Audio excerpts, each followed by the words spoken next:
Bonjour, je vais vous faire un petit tuto pour pouvoir monter des tirants moteur sur Austin Mini, en l'occurrence ceux inférieurs. D'origine ne sont pas montés. Alors pourquoi mettre des tirants moteur? Pour la bonne et simple raison, pour éviter déjà des retours au niveau du levier de vitesse désagréables, des oscillements à l'intérieur de la voiture lorsque l'on change de rapport ou lorsque on lâche directement le pied pour faire un frein moteur.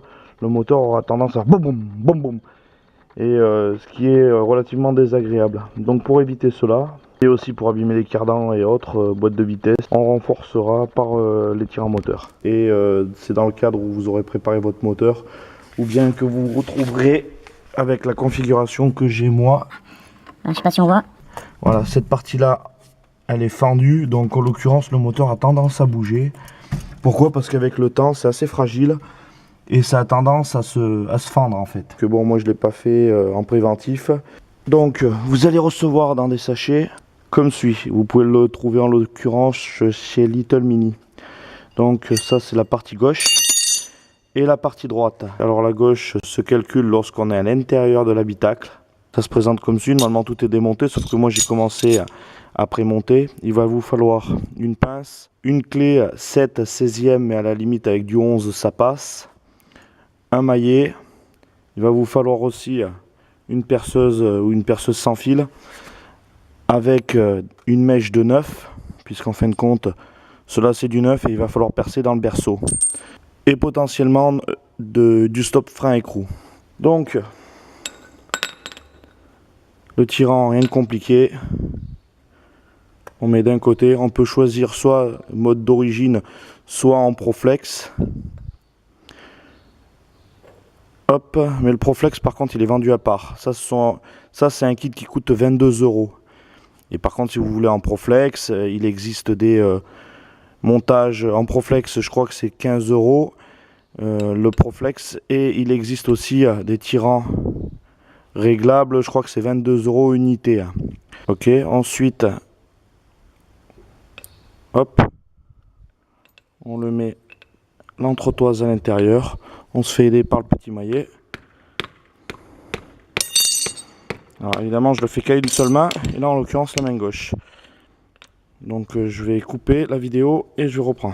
Voilà, n'hésitez pas au besoin lorsque vous rentrez l'entretoise, au pire des cas, à huiler un petit peu l'entretoise pour qu'elle puisse pénétrer facilement dans le cylindre en bloc. Donc ensuite, je vais me prédisposer. On se met sous la voiture, donc évidemment la lever, mettre des cales. Quand je dis des cales, mettre des chandelles. Et on va dévisser 3 vis qui se situent au niveau du support moteur, qui est sur la boîte de vitesse, côté gauche. Le vis là et le vis ici. C'est du 7 16e. Les vis ressemblent à cela. Ne les perdez pas, ils ont un filetage particulier. Donc la plaque se met comme ceci. Et on met les vis à l'intérieur. Je suis désolé, j'ai plus de main, je ne pourrais pas vous faire le montage en direct live. Je le reprends la vidéo ensuite. Donc une fois que votre plaque support tirant est montée, vous allez mettre votre tirant comme suit. Là, en l'occurrence sur le berceau, j'ai de la chance, le trou est déjà fait. Vous voyez, mais on mettra vis rondelle qu'on fait passer ainsi. Ensuite on passera le trou, et de ce côté-ci ça sera rondelle stop et écrou normal. De ce côté-ci ça sera vis grosse rondelle, rondelle plate, écrou stop, et ça se dispose comme suit. Maintenant je vais faire l'autre côté. Même opération, on dévissera les vis qui se trouvent sur le support moteur, qui se trouve ici, ici et l'autre ici. Donc prendre garde, celui-ci qui est le plus long se trouve en haut et les deux plus courts se trouvent en bas. On prend mettre dessus au pire des cas du stop écrou, et la plaque se met comme suit. Par contre dans ce cadre là, on va être obligé de percer.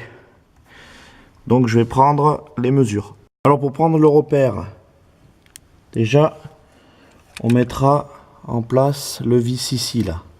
On mettra en place comme ça. Quand on verra que ça sera bien plaqué de partout, Bon, avec une main, c'est pas possible, je vous le montre vite fait à l'arrache. Hein. Et là, on y glissera un tournevis, par exemple, pour y faire le marquage. Et une fois que le marquage il est fait, qu'on le verra, on prendra un pointeau, on y donne un coup dessus. Et ensuite, vous commencez à percer entre 0,4 et 0,6 et après, vous agrandissez le trou, évidemment, au 9. Une fois que vous avez fait le trou, là, n'hésitez pas à mettre un peu de peinture là, pour pas que la rouille arrive. Donc voilà, tout est en place. Du côté droite et du côté gauche. Comptez à peu près 40 minutes, 45 minutes pour pouvoir faire l'opération. Le plus long sera de faire le trou entre guillemets. Bon montage à vous.